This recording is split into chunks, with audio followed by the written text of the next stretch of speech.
चलिए हम लोग चलते हैं आज कंटिन्यूटी एंड डिफरेंशियबिलिटी। हमने लिखा कंटिन्यूटी। आइए सबसे पहले ये समझते हैं कि कंटिन्यूटी हम लोग कैसे इस्तेमाल करते हैं। ऐसे हम लोग दूसरी भाषा में इसको फंक्शन ऑफ फंक्शन भी कहते हैं, क्योंकि एक फंक्शन में कई पार्ट्स इसके होते हैं। और इसमें खास करके एक बात जरूरी है, हम लोगों को यहाँ लिमिट्स का इस्तेमाल करना है। तो लिमिट्स में हम लोग बहुत बार देखे होंगे, जैसे ऐसे रहता है कि लिमिट्स x टेंस टू 2, ये माइनस रहता है, इसका मतलब हुआ लेस देन। उसी तरह से हम लोग देखते हैं limit x tends to 2 plus, इसका मतलब RH होता है। तो कंटिन्यूटी में ये मोर देन से होगा। दो तरह के साइन ऐसे होंगे, और बाकी के जो फंक्शन होंगे जिसमें हम लोग वैल्यू रखेंगे, जैसे fx है तो fa f2 f3 like that हम लोग लाएंगे। तो असल बात है कंटिन्यूटी को समझे कैसे, ये होता क्या है कंटिन्यूटी। अब इस पर एग्जांपल हम लोग समझते हैं। जैसे स्कूल में हम लोगों का क्लास होता है, तो फर्स्ट पीरियड हुआ, सेकंड पीरियड हुआ, आफ्टर दैट लंच हुआ। तो फर्स्ट पीरियड और सेकंड पीरियड जो हुआ वो कंटिन्यूटी कहा जाएगा, यानी कंटिन्यूअस हुआ। एक क्लास ओवर हुआ, दूसरा क्लास शुरू हो गया, बच्चे को कहीं जाना आना नहीं है। एक टीचर का क्लास फिनिश हुआ, दूसरा टीचर सेकंड पीरियड में एंड किए। So this is called continuity. लेकिन जैसे सेकंड पीरियड के बाद ब्रेक होता है और ब्रेक के बाद थर्ड पीरियड का शुरुआत होता है, तो जो सेकंड पीरियड और थर्ड पीरियड का जो ड्यूरेशन हुआ वो डिसकंटिन्यूटी कहलाएगा, क्योंकि 15-20 मिनट का ब्रेक होता है। तो इस तरह से हम लोग समझ सकते हैं सेम सिचुएशन होता है किसी फंक्शन के साथ मैथ्स में, कि वो कंटिन्यूटी कब कहा जाता है। तो हम लोगों ने कंटिन्यूटी में पढ़ा है, जैसे मान ले कोई फंक्शन हम लेते हैं, कोई फंक्शन एफ एक्स हमने लिया और हमने यहां पे ले लिया साइन एक्स। ये function f x equal to sine x है, यानी आर के लिए रियल वैल्यू के लिए, एक्स के वैल्यू रियल होने के लिए, यानी एक्स बिलोंग्स टू आर, यदि एक्स के वैल्यू रियल है तो हम लोग ये कहते हैं कि जो फंक्शन है दैट इज कंटिन्यूअस, यानी ट्रिग्नोमेट्री का जो फंक्शन साइन एक्स है ये कंटिन्यूअस होगा एक्स के हर रियल वैल्यू के लिए। तो इस तरह से हम लोग कंटिन्यूटी को समझते हैं। और एग्जांपल हम लोग लेते हैं, जैसे मुख्य तौर पे जिसमें सवाल होंगे आगे, उस सवाल में आप फंक्शन में डोमेन और रेंज ऐसे लिखा जाएगा, ए ये x more than equal to a and less than b. ये दिया हुआ है फंक्शन एफ एक्स, जिस फंक्शन को ऐसे डिफाइंड किया गया है कि वो ओवर ए से बी तक, यानी उसकी वैल्यू है जो क्लोज इंटरवल को दर्शा रहा है। और तब जब हम लोग कहते हैं कि कोई फंक्शन जहां पे f x equal to f a मिल जाए, f x equal to f a मिल जाए, यानी वहां पे लिखते हैं limit x tends to a, function f x है और हम ए के वैल्यू वहां पुट करते हैं, पुट करने के बाद f x equal to f a मिल जाए, तो इसको भी हम लोग बोलते हैं कि फंक्शन इज कंटिन्यूअस। लेकिन इसको लाने के लिए हम लोगों को कंटिन्यूटी में बहुत सारे एल एच का, जैसे मैंने यहां लिखा एल एच और मैंने यहां लिखा आर एच, इसकी भी जरूरत पड़ेगा। तो थोड़ा डिटेल्स में समझने के लिए हम लोग क्या करते हैं, सबसे पहले ये समझते हैं, जैसे मान लीजिए हमने लिया f x, this is equal to x to the power n. अब एन के हर पॉजिटिव वैल्यू के लिए ये जो फंक्शन होगा वो कंटिन्यूअस होगा। एन के हर पॉजिटिव वैल्यू के लिए ये फंक्शन जो होगा वो कंटिन्यूअस होगा, यानी for positive value, for positive value of n function is continuous, function is continuous, function is continuous. इसी तरह से हम लोग दूसरा यदि लेते हैं, कोई फंक्शन एफ एक्स दिया हुआ है, जैसे हमने लिया ऊपर में साइन एक्स, यहां हमने लिया cos x, where x belongs to R, तो हम लोग बोलेंगे कि एक्स के हर रियल वैल्यू के लिए ये जो फंक्शन है ये कंटिन्यूअस होगा, यानी x belongs to R, function is continuous, function is continuous, ऐसा हम लोग लिखेंगे। तो इस तरह से हम लोग देख रहे हैं कि किस किस परिस्थिति में कोई फंक्शन कंटिन्यूअस होता है। अब जैसे देखिए तीसरा पार्ट हम लोग लेते हैं एफ एक्स, और यहां पे हम लोग लेते हैं x square plus 3x plus 5, यानी एक हो गया पॉलिनोमियल, ये पॉलिनोमियल फंक्शन हो गया, पॉलिनोमियल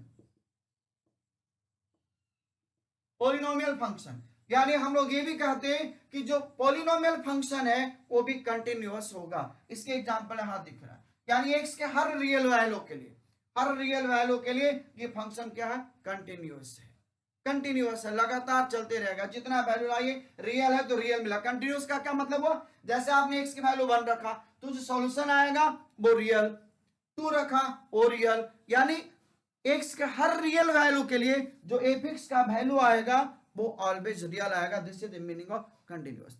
इस तरह से बहुत सारे फंक्शन कंटिन्यूअस होंगे। जैसे मान लीजिए अब हम यहां पे ऐसे लेते हैं लॉगरिथमिक फंक्शन, ये भी जो लॉगरिथमिक फंक्शन है वो एक्स के रियल वैल्यू के लिए कंटिन्यूअस होंगे। तो ये सारे जो पॉइंट्स है जस्ट लाइक फार्मूला की तरह काम कर रहा है। जैसे मान लीजिए हम लेते हैं f x, this is equal to c, इसको बोलते हैं कांस्टेंट फंक्शन, कांस्टेंट फंक्शन। तो ये कांस्टेंट फंक्शन है, ये भी कंटिन्यूअस होगा। यानी कोई फंक्शन है जिसमें एक्स के वैल्यू आपने कुछ रखा और रखने के बाद उसकी वैल्यू कांस्टेंट मिल जाए, जैसे सी कांस्टेंट है तो कांस्टेंट मिल जाए तो हम लोग ये भी बोलते हैं कि जो कांस्टेंट फंक्शन है वो भी कंटिन्यूअस होगा। तो इस तरह से फार्मूला की तरह काम कर रहा है। अब आइए थोड़ा सा चलिए आगे समझते हैं continuity at a point, continuity at a point. आइए हम लोग देखते हैं एक्चुअली होता क्या है कि जब तक हम लोग एल एच आर एच यानी left hand limit, right hand limit, या फिर हम लोग ये जो पॉइंट्स हमने लिखा उस सबको नहीं याद रखेंगे तो आगे सवाल बनाने में प्रॉब्लम होता है। जैसे अब देखिए हम एक फंक्शन लेते हैं जो रियल वैल्यू फंक्शन, जैसे हमने लिया f x is equal to, अब यहां मैंने लिया 2x प्लस 3 इफ एक्स जो है लेस देन इक्वल टू 1 है, और यहां हमने लिखा x plus 5 if x greater then 1। यानी अब जो है ये एक फंक्शन दिया हुआ है और हम लोग को कह रहा है कि verify, verify the continuity, verify the continuity of the real valued function, real valued function. इस तरह से ये जो सवाल है, इस सवाल में हम लोग देख रहे हैं कि इस सवाल में एफ एक्स दिया हुआ है कि 2x plus 3 if x less than equal to 1 और x प्लस 5 है इफ x ग्रेटर देन 1।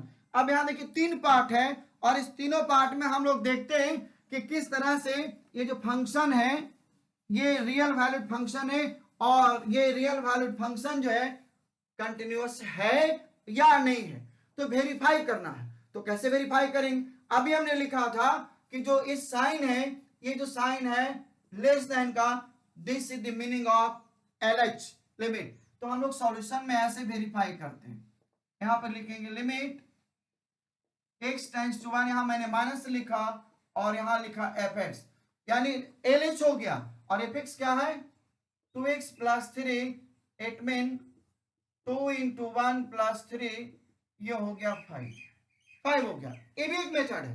तो fx में यानी हमारा ये जो हो गया वो आ गया f1, f1 लिखेंगे यहां पे लिमिट x टेंड्स टू 1 यानी f1, तो f1 जो हमारा है वो 5 आ गया। उसी तरह से फिर लिखेंगे लिमिट x टेंड्स टू 1, यहां पे हमने प्लस लिखा, इस प्लस का मतलब हो गया RH, तो यहां लिखेंगे fx, fx कितना हमारा है x प्लस 5, यानी लिख सकते हैं कि limit x tends to 1 f1 कितना होगा 1 plus 5, this is equal to 6, ये 6 मिला। अब हम लोग देखते हैं कि जो इक्वल दिया हुआ है यानी fx, तो लिखेंगे now, now this fx is equal to 2x plus 3, इसके लिए देखिए यहां इक्वल है, इक्वल के लिए ऐसे हमने लिखा और तब लिखेंगे f1, तो 2 इंटू 1 प्लस 3 यानी कितना मिला 5। अब जो है फार्मूला की जब हम लोग बात करते हैं, फार्मूला यानी कोई फंक्शन जो है कब कंटिन्यू होगा, यानी कब कंटिन्यूअस होगा और कब नहीं होगा। तो सबसे पहला कानून ये बोलता है कि limit x tends to a, और जो एफ है this is equal to limit x tends to a, और जो एफ है this is equal to f मिल जाना चाहिए।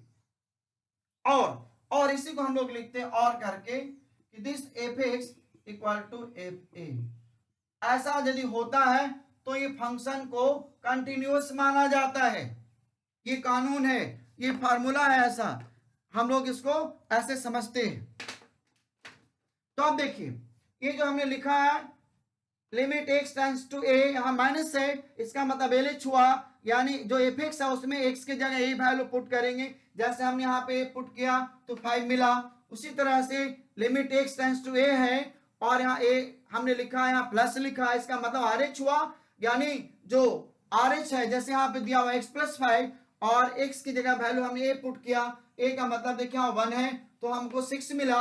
अब उसी तरह से एफ ए जो फंक्शन यहाँ देखिए एफ एक्स दिया हुआ है, इस फंक्शन में x के जगह हमने a पुट किया तो एफ ए हो गया। इस तरह से हम जो देख रहे हैं इस क्वेश्चन से, और ये जो कानून यानी जो फार्मूला है कि ऐसा रहने से हम लोग कहते हैं कि फंक्शन कंटिन्यूअस है यदि तीनों इक्वल हो जाए। तो अब देखिए सवाल का जो जवाब मिला है, और ये जो क्वेश्चन था कि क्या ये फंक्शन कंटिन्यूअस है या नहीं, वेरीफाई करना है। तो वेरीफाई हुआ at a point. At a point कौन सा, x equal to 1, x equal to 1 के लिए वेरीफाई हुआ। उसी 1 में LH भी हुआ, उसी 1 में RH भी हुआ, और उसी 1 के लिए हम लोग यानी तीनों सिचुएशन में वेरीफाई हुआ। और वेरीफाई करने के बाद देखिए यहाँ 5 है, यहाँ 6 है, और यहाँ 5 है, यानी जो हमारा LH है वो RH के बराबर है नहीं है, LH FA के बराबर है। तो यहां लिख देंगे therefore limit x tends to f1 is equal to fa not equal to limit x tends to 1 f1। अब देखिए ये वैल्यू 6 है, जबकि LH और f1 दोनों बराबर है, इसीलिए हमने लिख दिया कि f1 is equal to fa but not equal to f1, यानी प्लस RH के बराबर नहीं है, LH के बराबर है, इसीलिए हम लोग इसको कहेंगे function is not continuous. The given real valued function, ये जो दिया हुआ the given real valued function is not continuous at x equal to 1। यानी इससे यही निष्कर्ष निकला, यही रिजल्ट फाइंड आउट हुआ कि जो फंक्शन दिया हुआ है ये फंक्शन जो है x इक्वल टू 1 के लिए ये कंटिन्यूअस नहीं है। तो इस तरह से हम लोगों ने देखा कि कोई फंक्शन जो है कब कंटिन्यूअस होगा कब नहीं होगा, जब ये तीनों वैल्यू वेरीफाई कर जाए तो हम लोग इस फंक्शन को कंटिन्यूअस बोलेंगे, और नहीं तो ये फंक्शन कंटिन्यूअस नहीं होगा। तो इस तरह से और भी कुछ सवाल आप वेरीफाई कर सकते हैं। आइए एक सवाल हम आपके लिए भी देते हैं। देखिए इसी तरह से आप सवाल को वेरीफाई करेंगे। हम यहाँ पे लिखते हैं x plus 1 if x greater than 2, और यहाँ पे लिखते हैं 2x minus 3 if x less than equal to 2। तो आप जरा इसको वेरीफाई करके देखेंगे कि ये इस तरह से तीनों बराबर आता है कि नहीं। यदि आ गया तो आप समझिए ये फंक्शन कंटिन्यूअस है। सो आई थिंक थोड़ा समझ गया होंगे।